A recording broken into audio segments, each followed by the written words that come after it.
Welcome, everybody, to the Streakers On podcast. It is I, Jacob Moore, the self-proclaimed sports analyst, and I'm joined by the usual suspects. We have Mr. Lane Dashing Dashko, the heavyweight champion, the Undertaker, the best fighter ever. He's got the belt upside down, but it doesn't matter which way he holds it. He's the champion. He's the one. You can see him, unlike John Cena, unless this is Spotify, then he's Lane Cena. And that's Lane Dashing Dashko. And we're joined by the one, the only, the man that will save you so much money, you will be not even worried about getting dollar drinks at McDonald's. It's Mr. Moore for your money. Woo! And, of course, if you're looking for the man who puts a capital O in CEO, that'll get you your Oreos. By the way, Selena Gomez has Oreos now. No idea why. We're joined by Chazzy 7.63. And, boys, we have a jam-packed show today. We're going to break down this week's Canadian football, Week 9. We're going to really especially looking at the Elks, Argos, and Redblacks. Are they cooked, or are they still have a chance to eat it raw like the Thai Cats are doing lately? How concerned should Blue Jay fans be? I'm seeing 3 out of 4 people on the show today are rocking their Jay swag. I'm more on the fence of Blue Boy.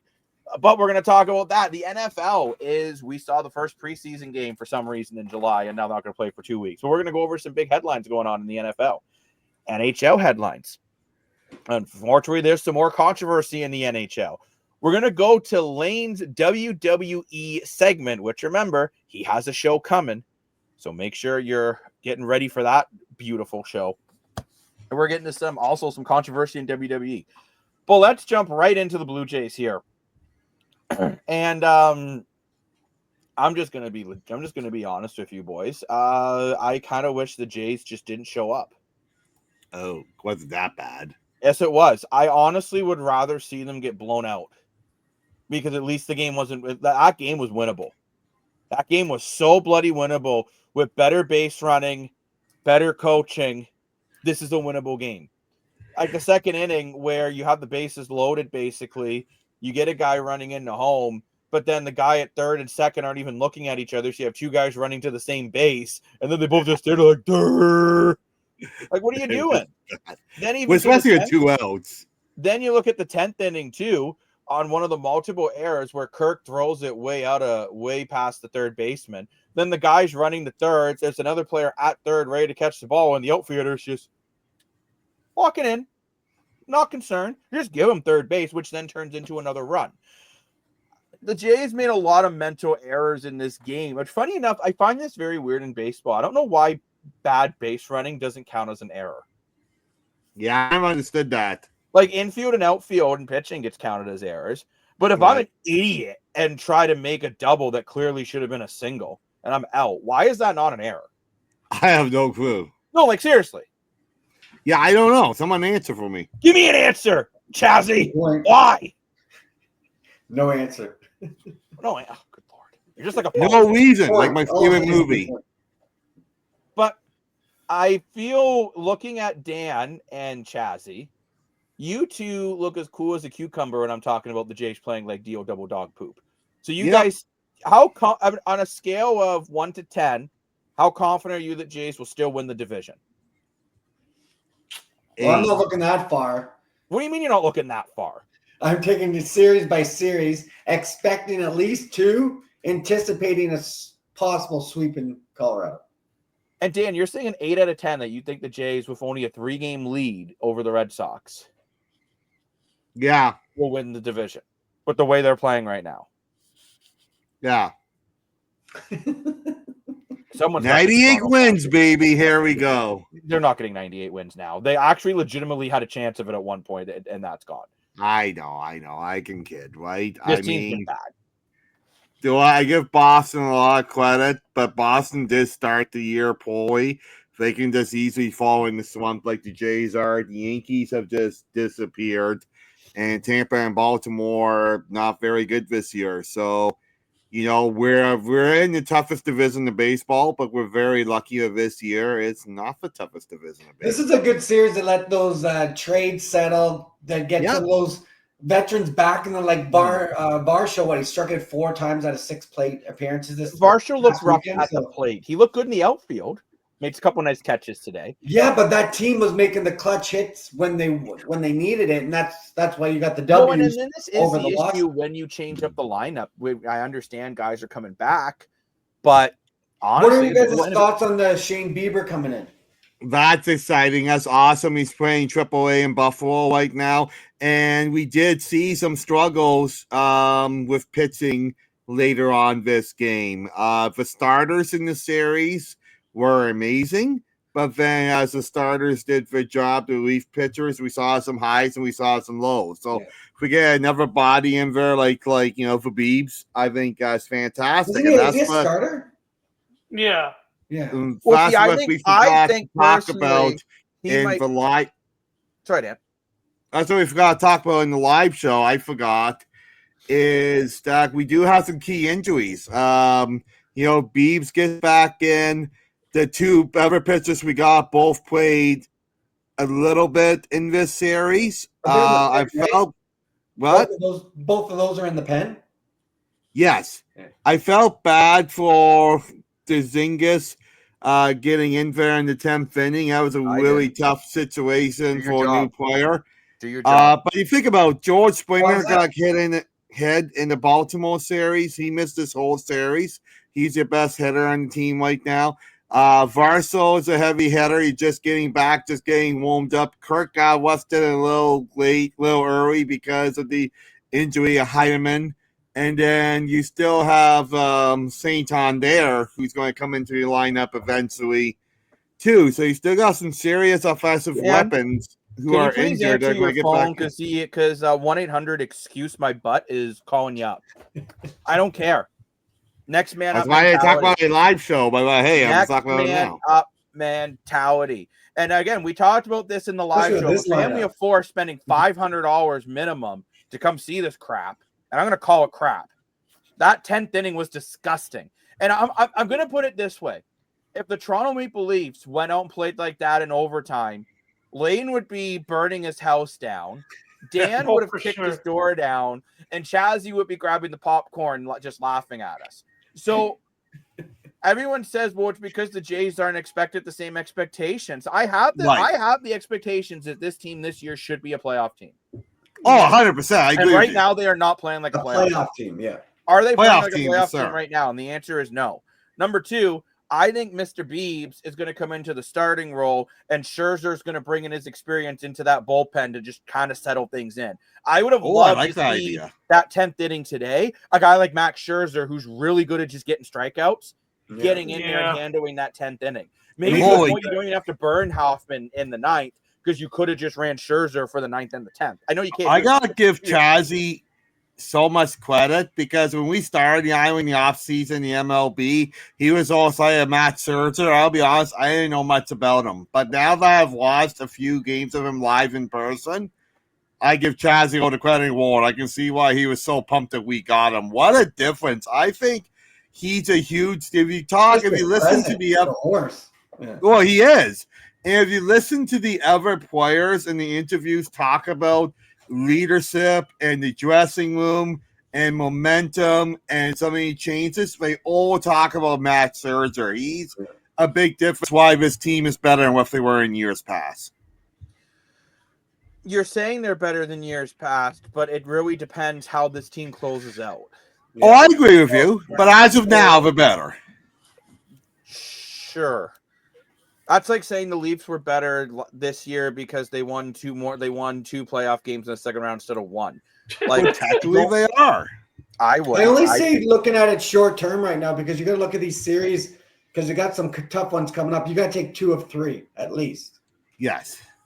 Okay, but Chazzy, the issue you take 2 of 3 the rest of the season. Yeah, but the Jays have kind of been like the Leafs in this standpoint, where they play down to their opponents. Like, look, they'll sweep the Yankees and then lose to the Orioles, Royals, and the White Sox. I'll be honest. I don't think they're going to beat the Rockies the way they're playing. I don't. Whoa. I honestly think you have to sweep the Rockies to get this shit back. At least win 2 out of 3. But I actually want to see. Oh, you said a bad word on the island. He said ship. I said ship, Dan. Oh, sorry, my bad. Censor police down the right. Hey, Yeah, someone needs to wash his ears. That's right. But I don't know. I just, you know what? I love that you guys are so optimistic. I just I'm not. struggle to be. Well, Lane, you're not. But I love that Dan and Chazzy are so optimistic. Oh yeah, Chazzy props. I don't. You know what? You guys have not been hurt as much as I've been hurt. I don't think. And I don't have faith in a team that's never got it done. Like, you might say, we got it done in my lifetime and in Chazzy's lifetime. Okay, Dan, that's what we you believe. were like 7. You don't remember it. Yeah, I'm not that old. Don't put numbers in me. Dan, you were. I was sitting on you were my like dining 5. room table when Carter hit that home run. No, I wasn't 5. Yes, you. Okay, actually, No. you were 6, Dan. It was 93. You're No. 5 years older than me. I was born in 94. Oh my gosh, Jacob! Don't keep embarrassing yourself. I was 4 and 3. I was not 6. If I was 6, it would have been 95, Jacob. I am the calculator. I was born in 94. We're 5 years apart. I know. You're going the wrong way. You are going the wrong way. Lane and Chaz. I was born in 89, Jacob. Now that we all know on the island how old I am. I went to my born in first 80 Jays game in 89. I was born in 89, and I saw Joe Carter on my little wee mom's 20-inch television jump all the bases, and I was 4 years old because 93 is a year older than You're you. right. If I was 6, I would have been Joe Carter been doing a 95. That did not happen. Do you remember the Atlanta win? No, I'll be honest, I don't. I just remember for Joe Carter. That's one of the very few memories of my childhood, to be honest with you. I don't remember much. I remember the Wayne Gretzky high stick, and I honestly do. And I remember Joe Carter hitting the bases. What about Nikolai Borshevsky in Detroit? Yeah, I don't remember. Game 7? No, you don't remember that? I don't remember that. And then I think, what was the other one? I think I remember one of the Raptors' first games with Tracy McGrady because it was in the Sky Dome. Didn't the Raptors beat the Bulls the year of like when they only lost 8 in the Sky Maybe Dome? that was it. Yeah, I think I would have been in, 95, 96. Jordan. Yeah. Yeah, I remember that. But, yeah. Anyway, Joe Carter in 93 is one of the very few things I remember. You can catch our History Channel on. Okay, old farts. All I'm getting at is that the Jays have not done anything in a very long time. Yeah. So I don't have faith in a team that it's like look how Lane had 0 faith in the Toronto Maple Leafs, and he said because they constantly screw it up. True. Off camera, he used very different language, and this is why when you guys have, at least Dan and Chazzy, have confidence in the Jays, I don't, because this era of Jays have been, how can they heartbreak the 6 even more every year? And the biggest heartbreak will be this team not making the playoffs. Oh, they're going to make the playoffs. They have to make the playoffs. They're going to make the playoffs. If they make the playoffs and don't win a game, is that a success? No. Exactly. So you may as well miss it at that point. All I'm getting at is with this Jays team, I'm sorry, they're not playing well. They're not playing complementary baseball. The left hand doesn't know what the right hand's doing. And let's say you lose the series to the Rockies.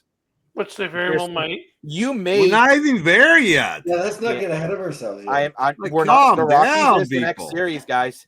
The Rockies is the next series. If you lose that next series, I'm calling it now. You're bringing back up some of those guys from AAA that were winning you games. Keep that negative juju out of our club. Yeah, exactly. Go away. Go.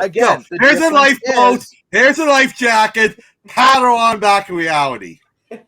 Like, I want to ask Lane this. Lane, as a Ticats fan, and I think it sounds dumb. I think the Ticats and the Jays have a similar perspective to success. No, I'm not being a jerk. It's like it'd be like if he was a Cowboys fan, which thank God he's not.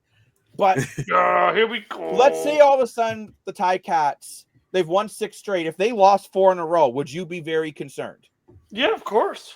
And you would be concerned because you're like, every single time this damn team gets going, they fall apart, right? Again, I'm not trying to be mean. I'm being realistic. There's a lot more baseball games in the season than football game in the Again, season. I understand that, but it's the same metric. When the No, Jays every losing year, 4 is Dan, like losing 1 in football. Okay, Dan, they just lost another series, which is like losing 1 game in football. Every time the Jays go on a run, they fall apart. They play 18 games in football and 164 in Dan, baseball. I'm not going over statistics. I'm going over vibes and feelings. There's a difference. Okay. And the vibe and feeling is, oh boy, are the Jays about to screw it up again? I'm sorry, but it's why there's a different vibe from championship pedigree teams and groups versus none. It's how Masai Ujiri kept his job as long as he did in Toronto because he won a championship. It's why the Toronto Maple Leafs go through coaches the way we go through briefs or no briefs, pending game show. Like, have they filled that vacancy in Toronto yet? I don't believe so. Lane was thinking about taking the job, but he decided he didn't want to leave the island. Very good of him. But all I'm getting at is, and I'm not saying they're going to lose the series to the Rockies. I'm not saying they're going to. But what I'm saying is when you have a team that constantly fails in the big moments, it is very difficult to have faith that they're not going to fail. They say the definition of insanity is doing the same thing and expecting a different result. The Toronto Blue Jays, as a fan, this streak is making me feel like I felt last year when they went on a run and then they fell apart. With going on a run and winning a couple games. This one's a little deeper. Yeah, that's my point. Going on a run and winning a couple games versus being the best team in the MLB. They're not. Is a little different. They're not anymore, Dan. But if they were. Okay. That's like saying the Leafs are going to win the Cup because in 66, we were really darn good. Who cares? No, I mean in this season. Well, who won the All-Star? And in this season, we were also one of the worst teams in baseball at one point. Who won the All-Star game? Was it an National League? Because that's who gets the home field. And I think National League won it. I don't know we're going to make the World Series this year. I don't know. You got to get at least more than one playoff game. Yeah, I agree with that. At home too. Like baseball's like football. Like you only have limited chances of playoff action. Oh, very limited. And that's something we should talk about. I think baseball needs more playoff rounds and deeper rounds and create more playoff games. You go from playing 164 games in the season and mean nothing to 12 playoff games? And also, don't forget, we really changed it over the last decade where we've seen that extra round or two of the wild cards. We'll add more to it. And guys, also too, the Jays at home are 38-19, and they're 27-29 on the road. Yeah, that's a problem. They're 4-6 in their last 10, while the Red Sox are 8-2.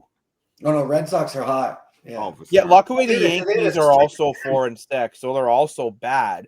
I'll be honest, if the Yankees had figured their crap out already, the Jays would maybe be out of a playoff spot right now if the Yankees didn't Judge get back? They did. Judge must be back soon, no? Okay, that whole Aaron Judge situation was bizarre too. When Aaron Judge bluntly said in an interview, "I don't know why I'm not playing. I can DH." And then I'm going to say this too, and Chazzy, I kind of want your perspective on this the most. With all the betting speculation, I'm going to just leave then. Goodbye. With all the betting speculation that's been going on, all of a sudden the Yankees are benching their best player when he says he can play publicly. The Yankees continue to lose. Nah, there's some more going on in that clubhouse. Oh, it has to be. Just some of the errors they're making, the base. No, but what I'm getting at though is with all the betting things that are going on, I'll be honest, that's in the back of my mind is the coach trying to make them lose. Because if Aaron Judge says he can DH. Well, Boone's an idiot. But is he making the calls, or I just find this is more? He's the manager, so it's his call. You're protecting him for later in the season. Yeah, but they're saying him hitting wouldn't affect the injury. I'd be more concerned about his comment about wasn't it in basketball? What did they call it? Load management. Are we hearing load management in baseball? Well, baseball would almost make sense with the 160 plus games. Oh, it's wear and tear on your body, absolutely. Oh, but what I mean is the Yankees are in a do or die situation right now, and your best player says, "Play me," and the coach goes, "Nah."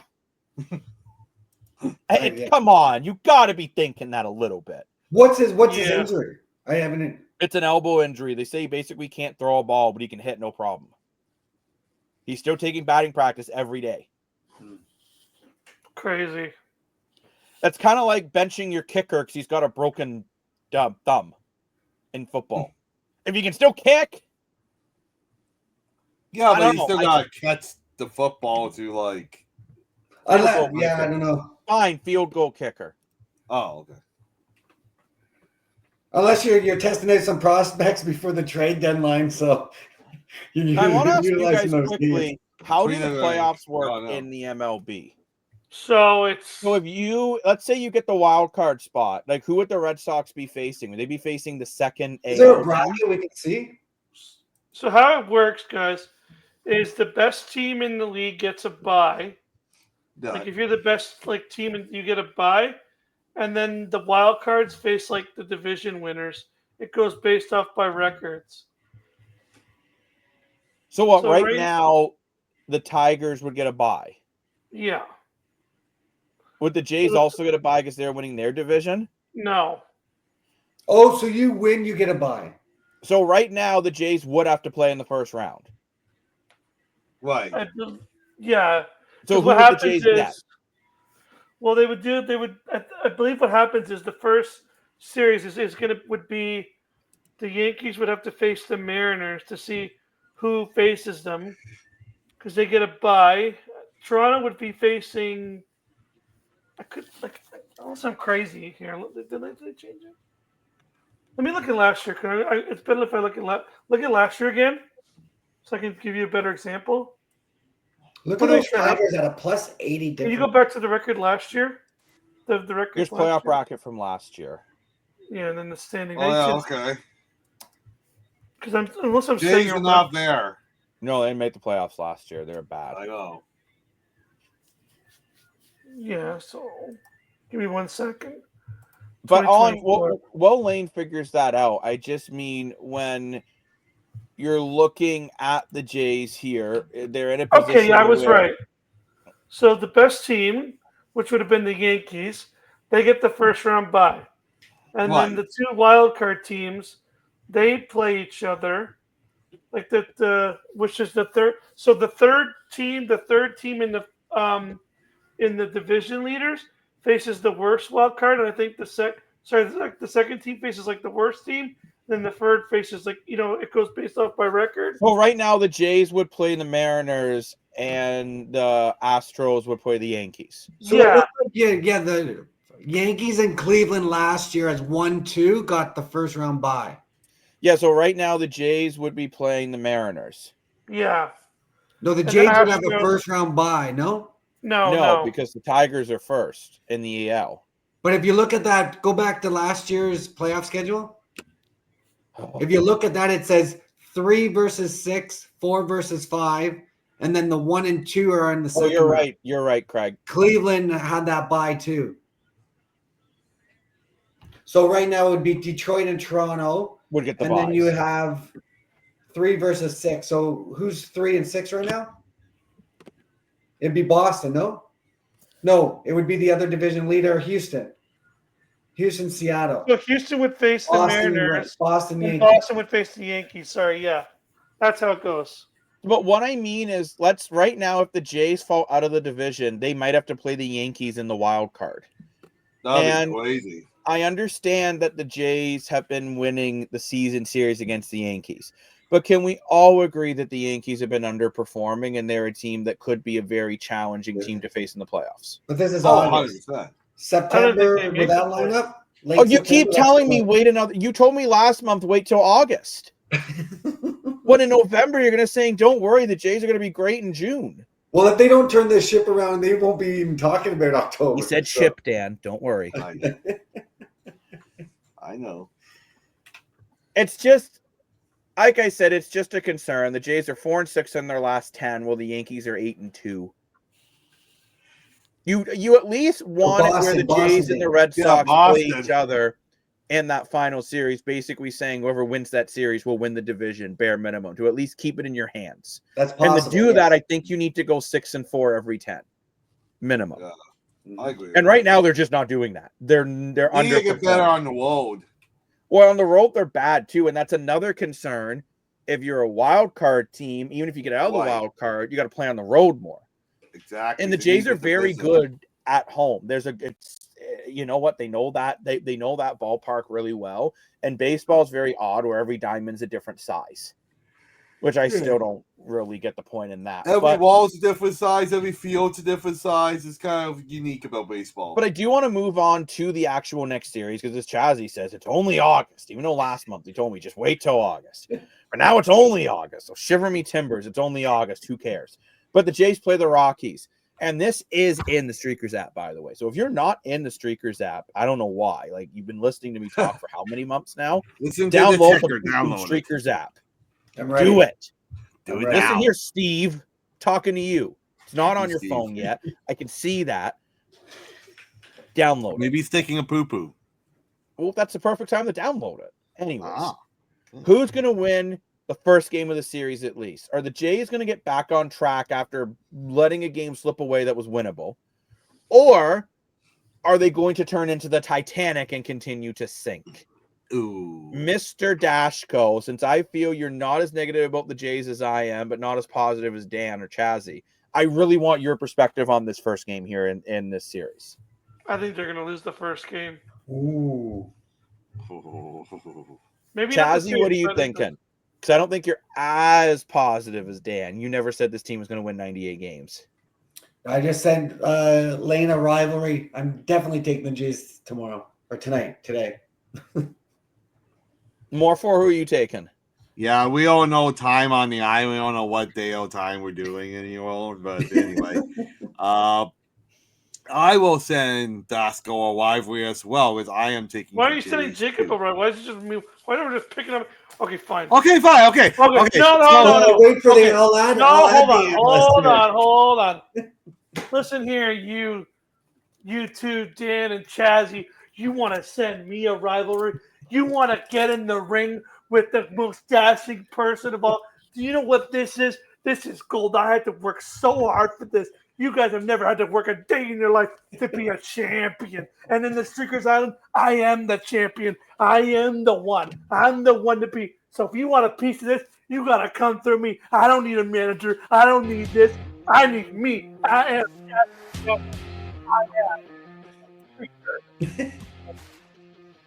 Baby. Wow. Wow. Okay, well, what I was going to say is, since there's 4 of us and we agree 2 and 2, Jazzy can challenge Lane, and I will challenge the analyst to a while. But the analyst hasn't even made his pick yet. Well, we know what he's going to pick. Rockies. Or really? Jays will win the series. Rockies will win the first game. Hey, more for send him a rivalry. Jacob, Let's do a tag team match. You know, like you beat up, I beat up Dan. You beat up. But like I'm saying, the Jays will win the series. They will lose the first game. I honestly think this team is still a little half asleep. I think there's going to be one. I honestly think a blowout in game 1 in the series is going to wake this team up. Or these bats coming alive? The Rockies, the Rockies have been hitting really well. Look at all the victories I got here on the Streakers app. Look at me go. You're lit up in green. See how good look, Lane, who's the champion now? You don't have a belt, Dan. Win. Where's your belt? I know, Jazzy, where's my belt? We need a digital reward of a belt. Yeah, we okay, all the carrying and add Velcro to it. All right, settle down, children. Where are your heads at for these props? So I'm going to give the first prop to the undisputed champion, Lane. Lane, will the Rockies be able to get through this game with throwing 130 combined pitches or less between their starters and the bullpen? 130? 130. I'm going to say less than that. So you're saying that, okay. Less. I'm sticking with that number. Because I have a feeling this is going to be a really high-hitting game. I think both teams are going to hit the ball a lot. Wow, that's a lot. You're a lot. Anyways, I'm taking the next prop here, and the Jays will commit multiple errors. There's a prop. Will the Jays commit 0 errors? And I think the Jays will commit multiple errors. Oh. I think we're going to see another game where their gloves are kind of shut together with flex tape. and it's not going to be a good night. Well, the air is different in Colorado, right? Mr. Moore 4. Will the Jays use at least 3 pitchers? At least. Yes. Mr. Chazzy, you've been talking about how the Rockies' bats have been awake. Will they get at least 3 runs in 1 inning? 1 inning where they get at least 3 runs. I'm gonna say no. Oh, Well, I can't wait to earn the Stricker point because I'm saying yes. Oh, okay. Like I said, So I'm going to Rockies send you this. I'm going to send you this heads up. I put my 5 picks in with all my picks of the props that you just named, and I'm going to send that over to you to see. We'll go one-on-one here. Heads up. Heads up. But you have to rank the strength of your picks 1 to 5 for longest winning streak versus most wins. I just can't wait till Aaron Rodgers doesn't win 10 games, and I get to get Chazzy a clown suit. Oh, come on. Aaron Rodgers is doing it, bro. But I want to move on to the Canadian Football League, and maybe I deserve the clown suit thinking Montreal was going to be competitive against the Rough Riders. Chazzy called a blowout. And Saskatchewan just all phases completely dominated. I picked Saskatchewan to win that one. Trevor Harris again throwing over 70% completion percentage. McLeod Bethel Thompson, I thought looked terrible. I mean, there's talks right now in Montreal that they might start Caleb Evans this week coming up. Boy. Dan, McLeod was terrible. He was. And he got lucky when they didn't even call it a fumble when he threw the ball, and when he fumbled the ball and they said no, he didn't. I know. Like, dude, he was down by contact even though he's still in the air. Yeah. Like, I'm sorry, but this was just honestly, Montreal's record wasn't better than what it was. They were the worst team in the league this week. They were, yeah. They were. Calgary throwing multiple interceptions looked better than Montreal this week. Montreal only got 6 points. 6 points. I mean, Maltos is great. Both kicks over 56 yards, like 54 and 56 yards. Their kicker is just dominant. You said at one point Montreal didn't get past the 46-yard line the whole game. They never got past Saskatchewan's 46-yard line. Like, that's insane. Game. You can't win a football game like that. Is this a good position for the Elks to come in and steal another? Or honestly, yeah, I could see the Elks beating Montreal coming up.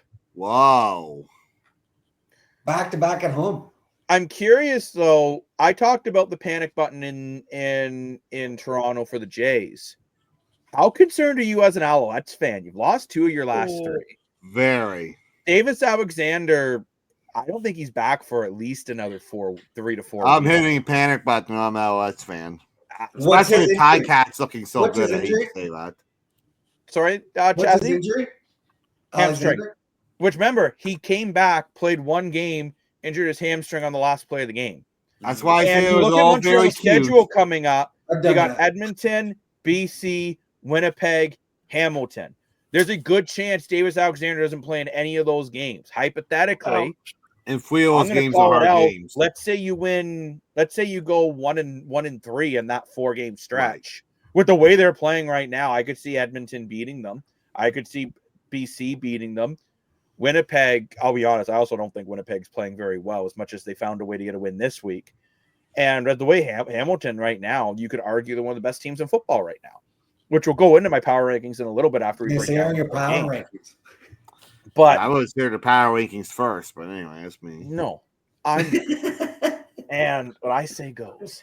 I know. Well, I'm just happy I was right about something this week. I wasn't right about much in the CFL, but this is the one thing that, at least when I predicted when I was a blowout, I was right about something. Yay, Lane was right. But I will say for Saskatchewan, man, you got to be feeling good. Trevor Harris looks like he's 29, not 39. you without Schaefer Baker, Sam Ennis, and Sean Bain Jr., your 3 best receivers, you have one of the most elite offenses in the CFL. Can you imagine once those guys are back? Is your doubt gone with your quarterback now? In Saskatchewan? Oh, there's my only concern with Trevor Harris has always been, can he stay healthy? But now you have Jake Mara as a backup, who honestly isn't terrible. And this now the defense mayor is of so good in Saskatchewan is Saskatchewan. backup I think they quarterback. can win if they only score 20 points a game. I really do. I think their defense is good enough they can win low-scoring games. Even if Trevor Harris gets hurt. You look at the one game Jake Mayer played, he played very well. Who's the mayor of Saskatchewan? What was that about? Because you were critical of No, I was just always concerned with Trevor Harris because of his injury history. And he's old. He's an old man. He remembers when the Blue Jays won a World Series. I don't. Oh, ouch. But I'm just, right now, Saskatchewan, man, they're just, the only concern, and this is a very small thing, but in a tight game could be a big difference. Brett Lothar, their kicker, has been super inconsistent. Lane, just to clarify for Lane and the other viewers, the Saskatchewan Roughrider quarterback is named Jake Mayer, their backup. So I had a joke with a buddy of mine. So last year he came to a CFL game with me, and he didn't know the CFL at all. He has dual citizenship of America. So I told him, well, the CFL is a smaller league and it's budget cutback. So because of budget cutbacks, Jake Mayer was a Calgary Stampeder at the time. And I said, because of budget cutbacks, the Calgary team couldn't afford a quarterback. So the mayor of Calgary stepped in to be the quarterback for the Calgary team. That's why his jersey says mayor. And he believed me. I thought I misheard that. I'm like, did someone just say that? That's why I said the mayor of Saskatchewan is a backup. I'm like sitting here like, what? No, it's like joke. But it's like when we were on our family vacation and Jacob was 12, I told him to be very careful when he steps on Prince Edward Island because the island could stink. Yes, you did. You were a very mean brother. Well, I have my good moments too. Anyway, this goes dead silence. But you look at Saskatchewan. The guy on the island, bro. They have a tough road of games up ahead with Hamilton, Calgary, Winnipeg, and Winnipeg. I mean, mind you, playing Winnipeg the way they're playing right now, I think Zach Collaros is the worst starting quarterback in the CFL at the moment. It'll be an interesting game this weekend in Calgary, though. It will be because Adam's back or no, he's out. VA should be back this week because let's move on to Calgary's game. I think we've kind of talked enough about the Riders and Owls. Well, we didn't predict who was going to win or nothing. Dan, we do that we do that in the next show. It's like, not today. I know who I want to predict. I know who I want to pick. I want to pick. I'm going to pick Ottawa's going to beat Calgary 31-11. PJ Walker's going to throw 275 and a couple interceptions. I want to pick Saskatchewan. We picked all these ones that the Redblacks Stampeders game, and this was it felt like all year for Calgary nothing could go wrong. Yeah, and everything went wrong. Everything. Dropped a pick 6.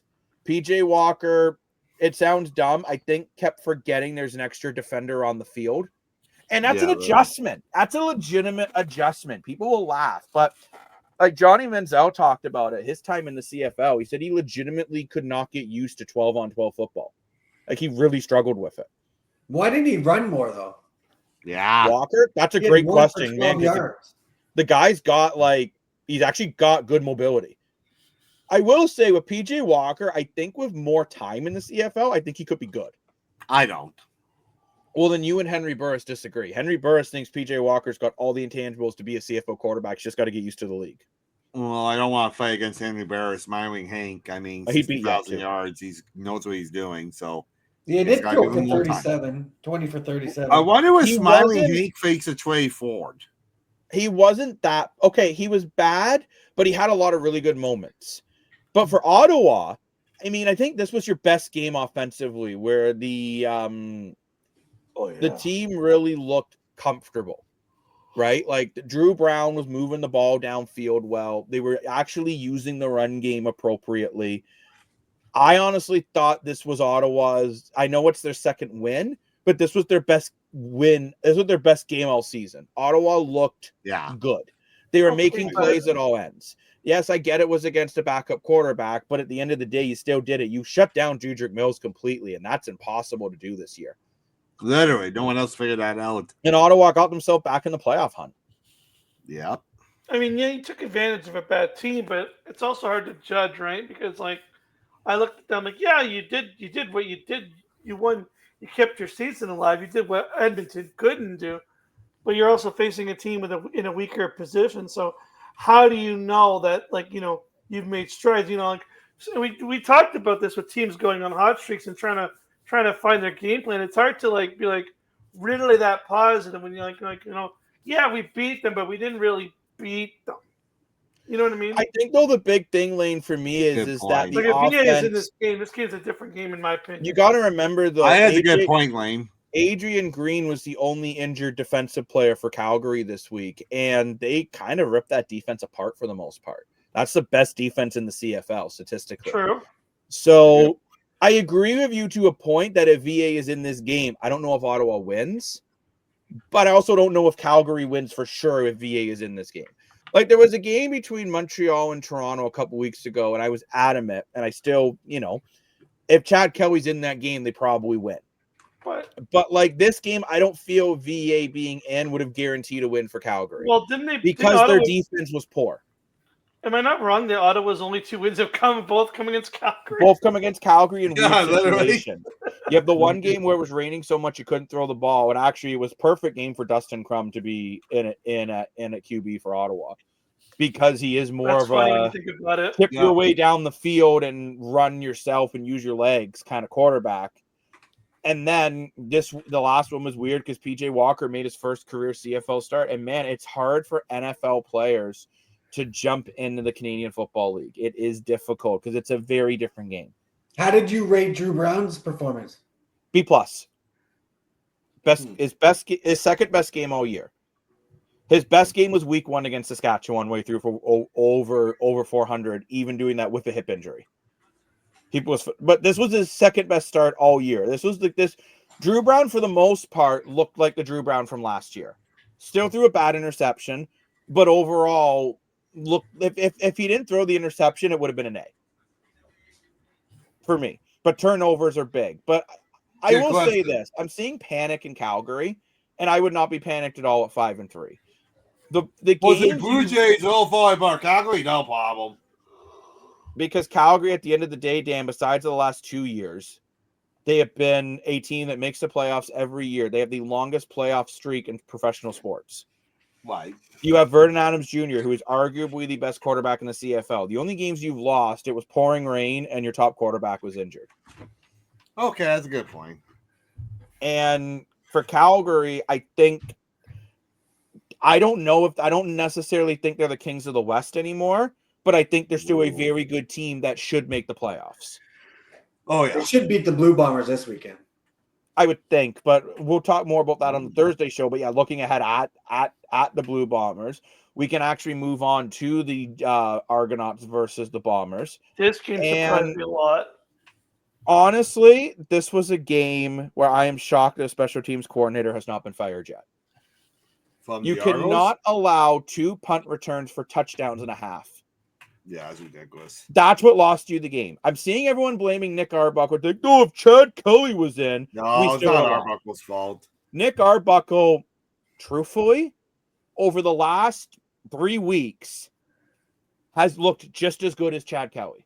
I agree with that. He is, over these last 3 weeks, he has thrown for just under 900 yards. Yeah. What more do you want him to do? He is second in the CFL in passing as a backup quarterback. No offense, Chazzy, but you look at Calgary with what PJ Walker did of his 3 interceptions. If Nick Arbuckle starts for Calgary against Ottawa, Calgary wins that game. Or at least has a good chance of winning it, right? Are you Nick taking Arbuckle Coxie or Lawler? Pardon? Are you taking Coxie or Lawler as your top wide? Honestly, Coxie. I don't. Well, and I'm going to explain why I would take Coxie right now. Because DeMonte Coxie is doing this with a backup quarterback. He's not so cocky. Oh, no, he's cocky, Dan. You have to be but not cocky. the same way. And Kenny Lawler, we'll talk about it when we get into the next game. Kenny Lawler's been quiet the last few weeks. I mean, Hamilton's still winning. But I do really feel for Toronto, your special teams just has to be better. This is the second game this year you lost because you can't block a kick. You can't handle a kick return. And I understand they're good returners in this league. I don't care. There are good. You can't allow the Saskatchewan game you lost because you couldn't stop a touchdown on a kick return. You lost this game to Winnipeg, and I get Nick Arbuckle's interception was at the worst possible time. But at the same time, if it wasn't for Nick Arbuckle completely dominating the end of the second quarter and the third quarter, like Nick Arbuckle was literally like just throwing darts. Like I'm like at the end of the second quarter, it looks like we're kind of cooked. And he's like, you know what? I'm just going to drive 80% of the field in one play. Yeah. Like he's hitting explosive plays, truthfully, at the rate that other guys like VA and Mitchell are hitting them. Yeah. And how it's rare crazy is to it? me. How rare is it to have 3 interceptions and still lose? You know what? I think the interceptions kind of balance themselves out because both teams were throwing picks. Like both teams are turning the ball over. I mean, because Toronto had the fumble in the interception. Oh, they fumbled the ball. Okay, got it. Trevler had multiple. Actually, honestly, I thought Chris Trevler played terrible. Well, I'm Winnipeg, saying, are you concerned as a Blue Oh, if Bombers I'm fan? Winnipeg, I'm like needing new underwear because I've like done something to them that I can't replace them with. Because the Winnipeg Blue Bombers, okay, they won. This was not a good game. They won because of special teams, and give them credit. They won the game. Willie Jefferson was their best player besides of Trey Laval, who had the 2 kick returns. But I am very concerned still if I'm a Blue Bomber fan because I don't feel you played well. This might sound weird. Like, I know a win is a win, and your goal is to go 1-0 every week. Right. But it has to be a concern when you're playing bad. Oh, for And sure. it is a concern when you're not playing well. Like, and it's a big concern for the Argos too, because again, if you just know how to handle a kick return, potentially you're a 500 club. Yep. Like you look at the game against Saskatchewan, you would have at least got it to overtime. And honestly, going overtime, I felt like Toronto had the momentum with the Arbuckle drive. Mm-hmm. The game against Winnipeg, if you take away those 2 kick returns, you win that game by 7. So you take that, we're 2-6. Yeah, we literally, if we knew how to handle kick returns, this is a 4-4 club. Yeah, I can see that. Even the Tycat game there, you know, you got the touchdown, and then you let Wooden run it back a few minutes later. Like that game was close up until that. That point. game was winnable too if you don't let that happen. So you could almost argue 3 games were lost because of special teams. Because that Toronto had the whole momentum in that game. And Lean, I think you would agree with me at that point. Toronto would just storm back and got a touchdown. They had the momentum. And then what happens literally the very next play on a kick return? Yeah. Hamilton just took all the momentum back. And But that was a game too. I felt Toronto's defense was playing bad, so I couldn't really just blame the special teams. I'm surprised. I'm surprised that no one has been fired yet because both Dimwitty and Pinball said that major changes are going to come. They haven't started winning. Well, they haven't really started winning yet. You know, so I think firing the offensive coordinator could be a very good start. I don't know who he is. I would not fire the offensive coordinator because the special team. I'm sorry, the special team coordinator. But the other thing I want to say too is, as crazy as it sounds, I think I'm taking Coatsy over Lawler because Lawler has some great highlight years, some great highlight plays, but Koski is so consistent. Like the past 3 or 4 years, he hits over 1,000 yards every time, no problem. He just quietly, consistently does 100-yard games like almost every week. So also, you got to look at explosive. I think that's why I would take him. You also have to look at over 30-yard plays for the receiver. Coxie has 10, Lawler has 8. Yeah. I think for the big. Now, when I say this, I still think, honestly, if I was going for who's most likely to win a 50-50 ball, it's Kenny Lawler. Kenny Lawler is the best at that in the CFL. That doesn't necessarily make you the best receiver. I think Coxie's the best overall receiver, but I think Lawler is the best 50-50 ball catcher in the CFL. And but this is pretty good too. Moving on to Hamilton versus Edmonton, Hamilton is proving they can win without Kenny Lawler. Because Kenny Lawler is pretty much invisible again. Well, after all, Smith's the best Canadian receiver of all time. Not Arkell Smith. No, but that's what he said on TV. But yeah, but talk about being cocky. But I do really wonder for Hamilton. I mean, you've won now 6 straight, and it's tough to not say that they are the heavy favorite to win the East right now. That has to be their goal, is to win the East. I would Well, say I so. really think if you're Hamilton, you really want to avoid having to play. I get you've been good against Toronto lately, but you don't want to have an extra playoff game against either Toronto or BC. Well, it's funny you talk about that, because going back to what we were talking about with the panic button, and I know this is going to sound crazy, but maybe Jacob, you might agree with me. I am a little, even though the Ticats have won 6 in a row, I'm actually worried, because I don't like that what I don't like is how we're winning games on the last I do agree play of with the you on game. that. Like, okay, like I'm impressed that we're winning, and it's good that we're winning, but it feels like we're just relying on these last minute Hail Mary kind of last second hurrahs to get us through. And are we playing good? Yeah, but are we playing fantastic? Are we really playing with what our record looks like? I would disagree. Well, because you look at Hamilton's last few games, you beat the Elks. Played us both games. But like, you beat the Elks 28-24, then you beat the Lions 37-33. Okay, you doubled up the Redblacks without Drew Brown. They played well, and though. then the other game previous from Ottawa, you beat them 23-20. Now, the CFL's known for close games, but I do agree of Lane. There is a little. I mean, you've won 6 straight. That's very impressive. But I think Hamilton would like to clean up their games a little bit. And if I am Scott Milanovich, I may be saying to some of my guys on my offense, like, okay, we're winning, but like, calm down a little bit. Like when Levi Mitchell put together the winning drive with 2 minutes left, he goes to the camera and screams, "Did you have any doubt?" It's like, yeah, I still do. There's 2 minutes left. And then Edmonton realistically should have won that game, but Julian Grant dropped a perfect pass in the end zone. So I will say, though, and this does bring up the question yet again, who are you starting? Are you happy with Cody Fajardo enough to give him another start? 100%. Yeah. My answer is yes. I think Fajardo it was interesting. Levi Mitchell said that Cody Fajardo is the most underrated quarterback in football. I agree. And Cody Fajardo at one point in that game had completed 19 straight passes. Him and Mitchell were literally going shot for shot on the offense. Yeah. So, I think if I'm Edmonton, on the other hand, you're frustrated because I think you feel your last 2 games were winnable. Oh, for sure. And you know what? You went against 2 of the best teams in the CFL, and the Ticats and the Riders.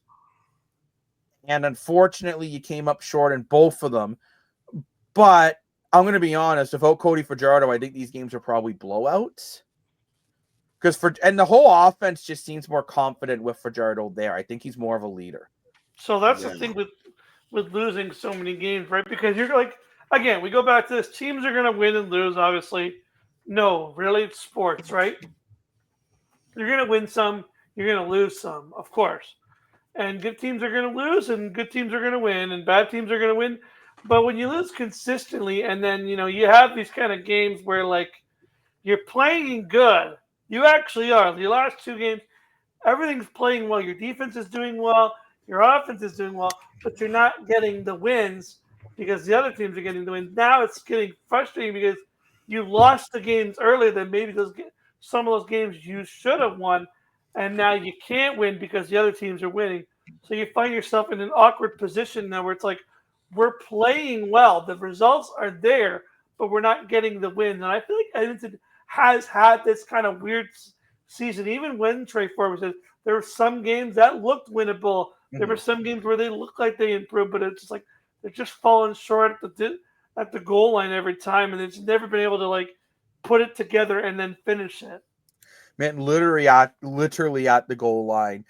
And I wonder I understand they don't want their starting quarterback doing short yardage, but when they went for it on 3rd and goal and they didn't get it, I was really confused why they didn't go to Fajardo for that 3rd and goal situation. I understand for the first 2 putting in your short yardage guy, but Fajardo was your short yardage guy at the beginning of the year. He's very, very good at it. And also, too, he loves it. He's so amped when he gets in the end zone. What actually, Jacob, I missed it, but what happened on the one play I stepped up for. How did they not score on that one drive on the 1 yard line? What happened? Deshaun Amos made a hell of a play by shredding a blocker and just manhandling him. I say Hamilton got a real baller in Deshaun Amos when they got him in the offseason. I think he's one of the more underrated DBs in the league, and he never gets credit for being one of the best, but man, he plays hard. I'm a big fan of his. I was very upset to see him go, but Me too. I think for Edmonton, you've lost 2 very tough games to Saskatchewan and Hamilton, but you feel like you might be able to beat Montreal.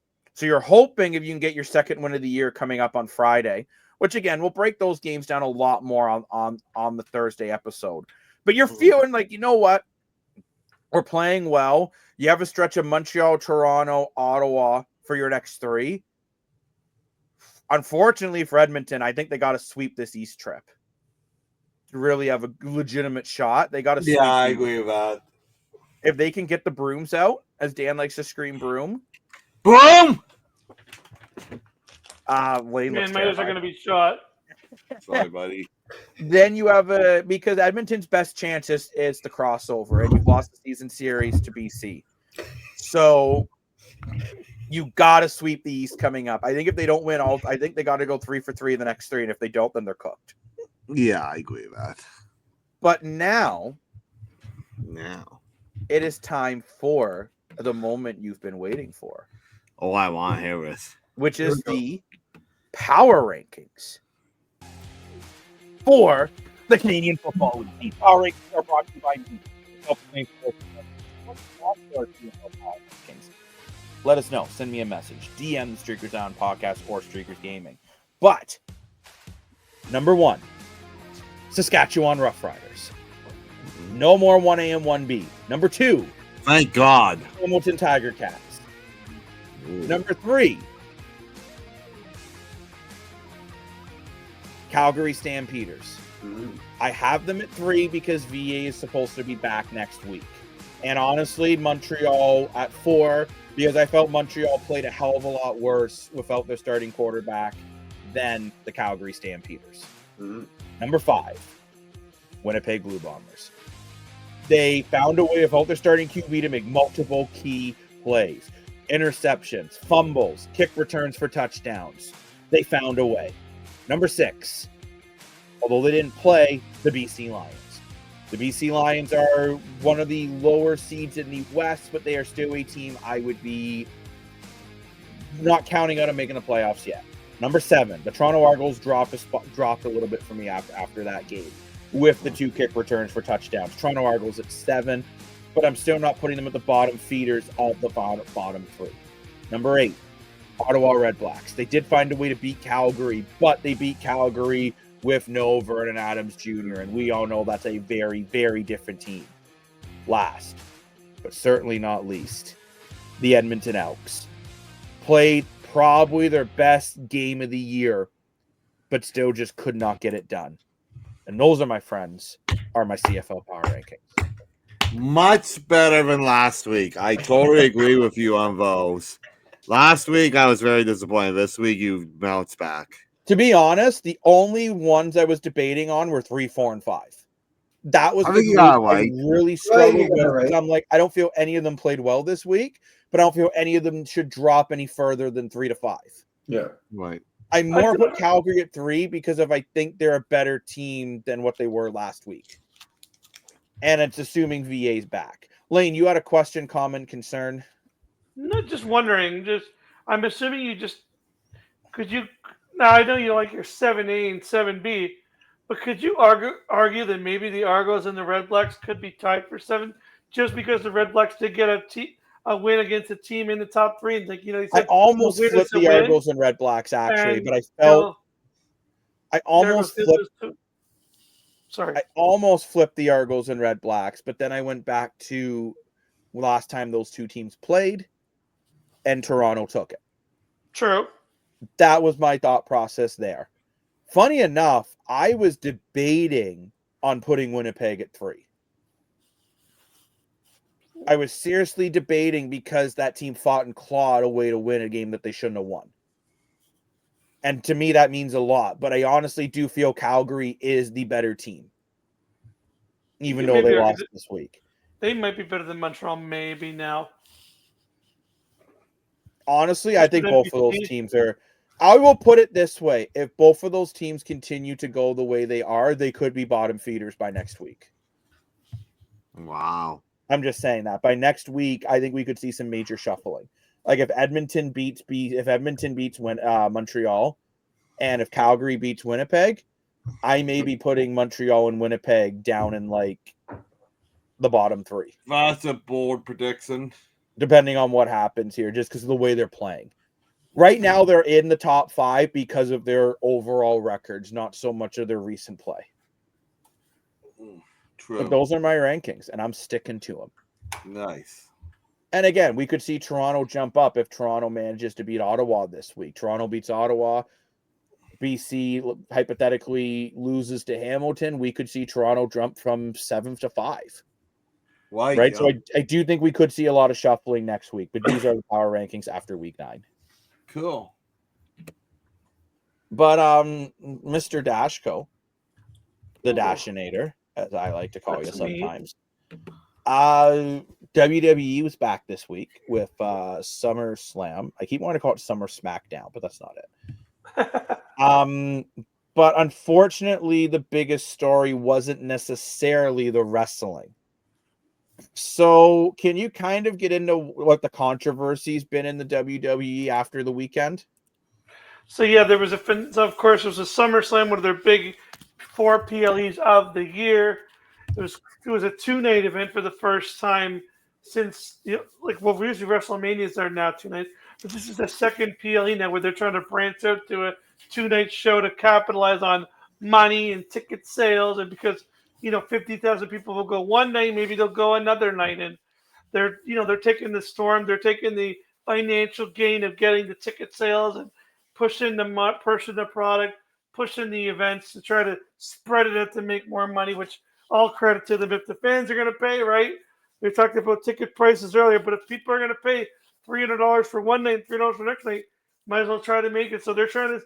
This is going to be happening more and more as they see the success of this. But again, it was kind of one of the things. 1 night, 2 nights, there was a lot of in between. So it probably could have been 1 night, but that's not the point.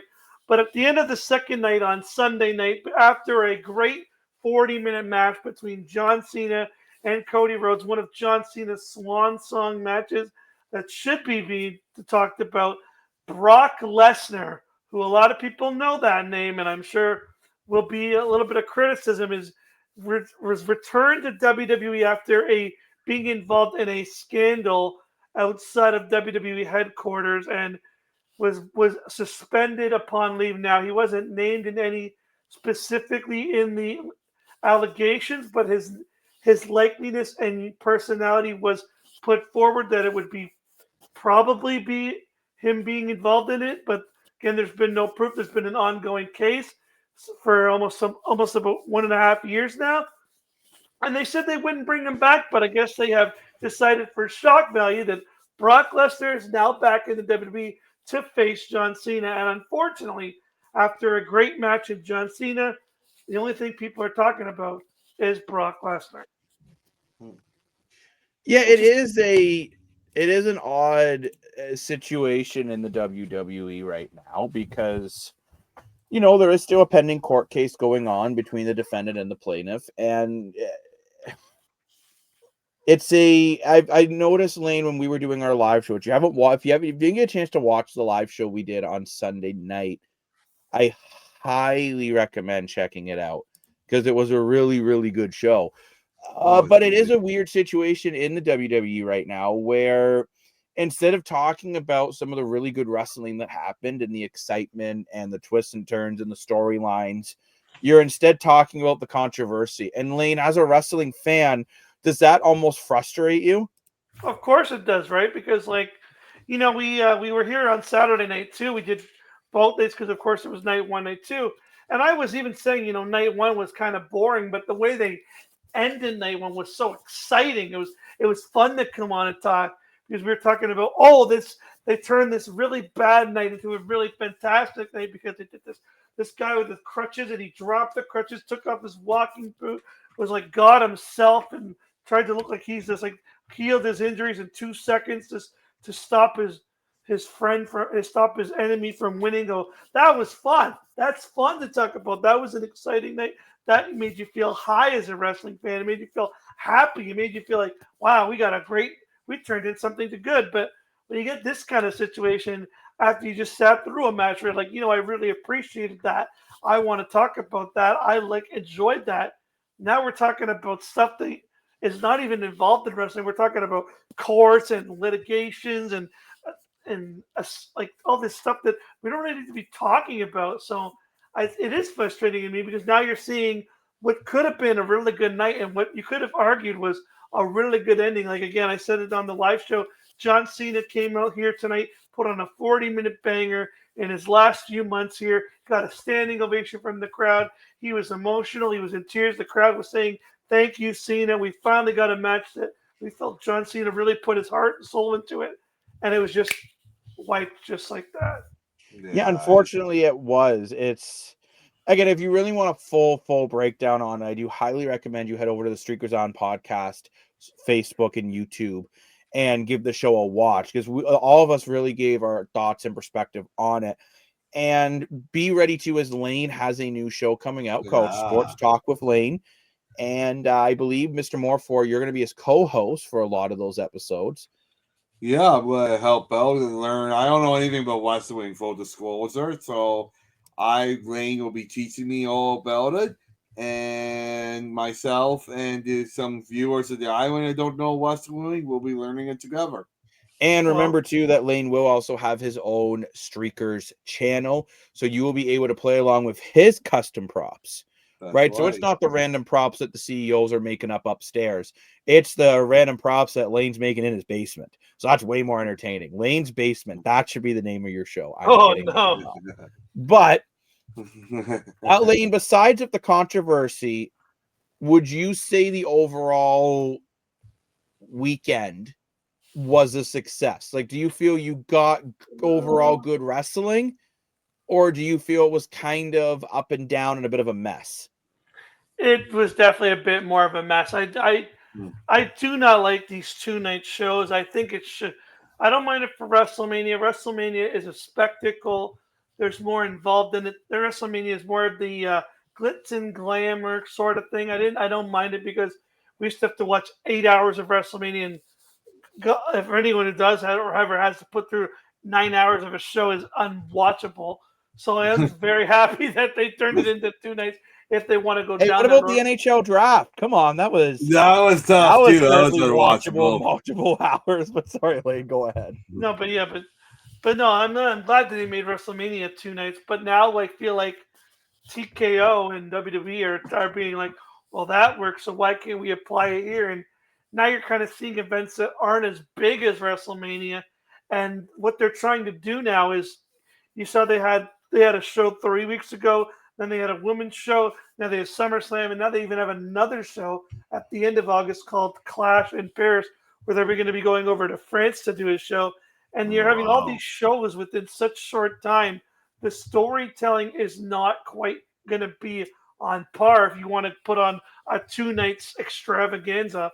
At least with WrestleMania, they take off a whole. They don't usually wrestle from like February to April, so you get a whole month of stories.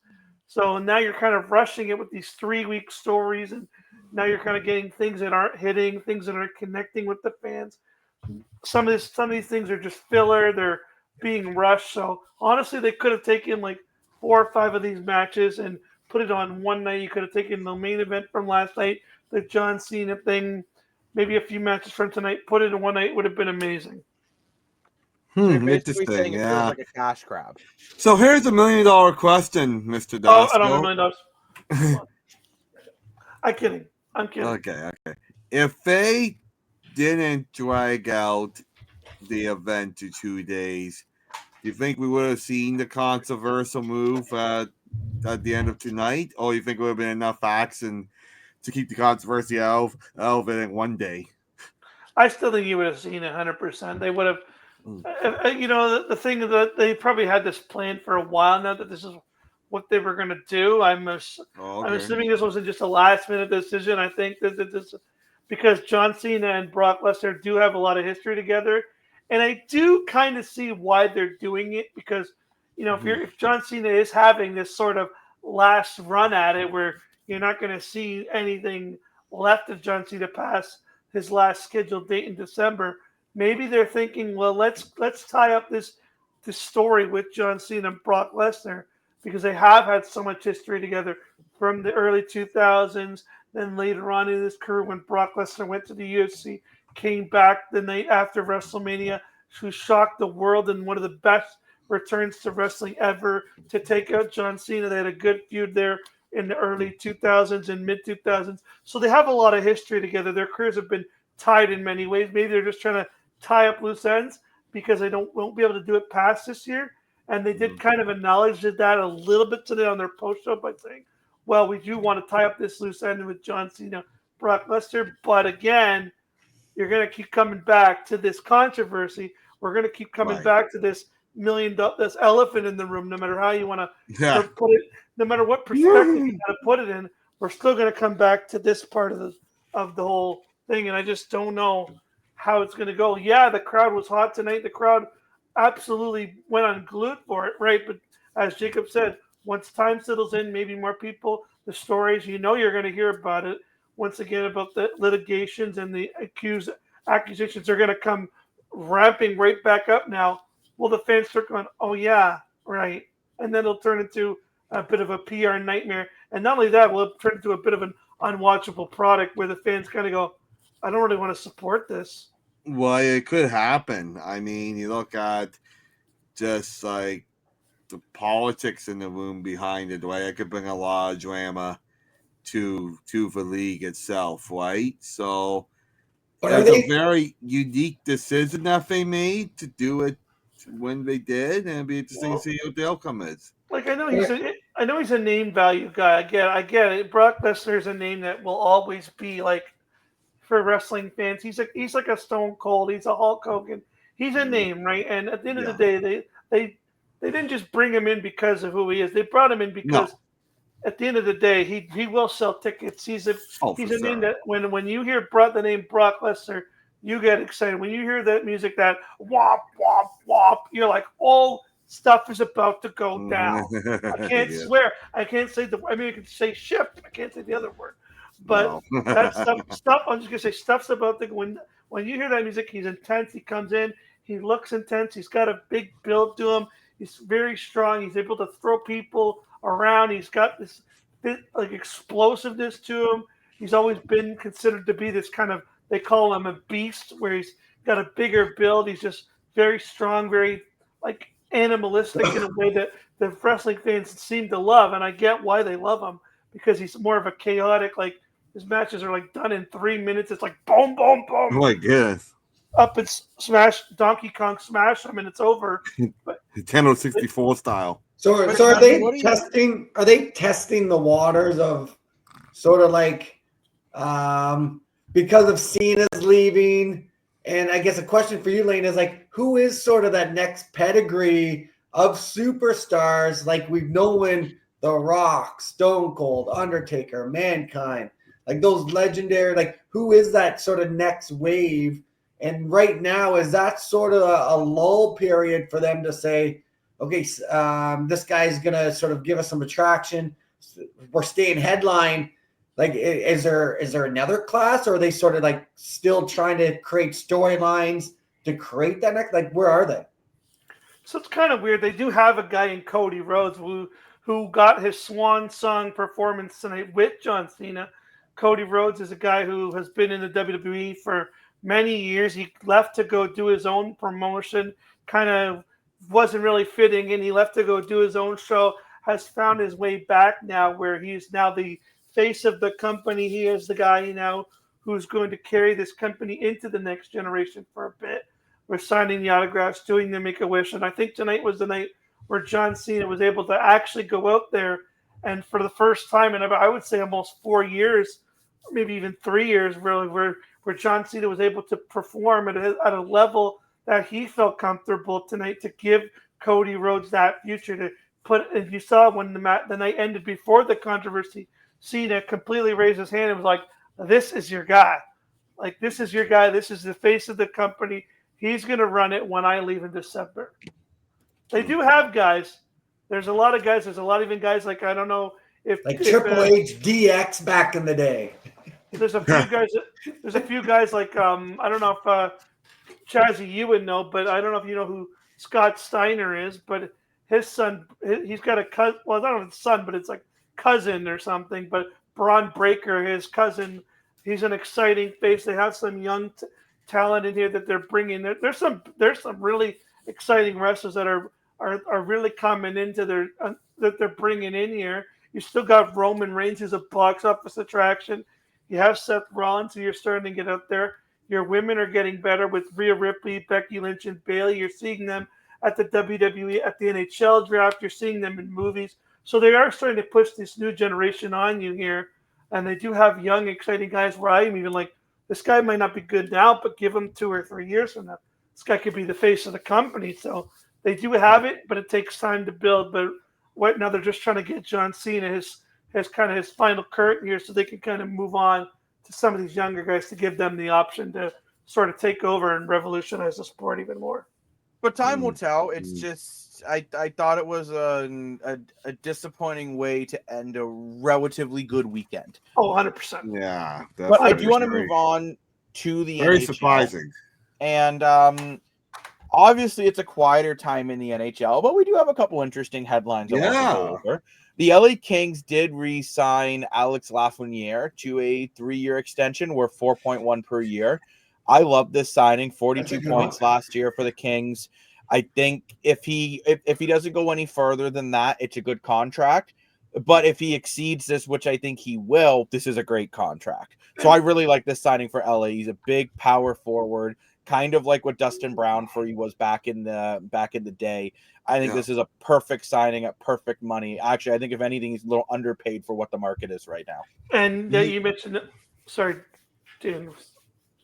Oh, so I was just going to say, I actually saw this come in one of our live shows over the weekend, but we had so many comments, I even couldn't get it in. And I agree with Jacob 100%. This is a great signing for Los Angeles because worst case, if you get like 40 points out in the next 3 years, you're okay with it. But I think he will be better. There is times where he was a big difference maker for LA, and with the market and salary cap going up, this is just a phenomenal signing. And I know we've seen in the last couple of years LA can never get over the hump with Edmonton, but you look at how they got Corey Perry in free agency.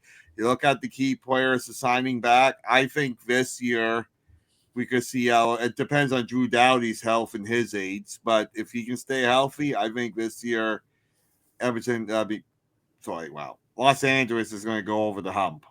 I think they will too, and actually too, I think it's going to help LA. I think Edmonton's gotten a little worse.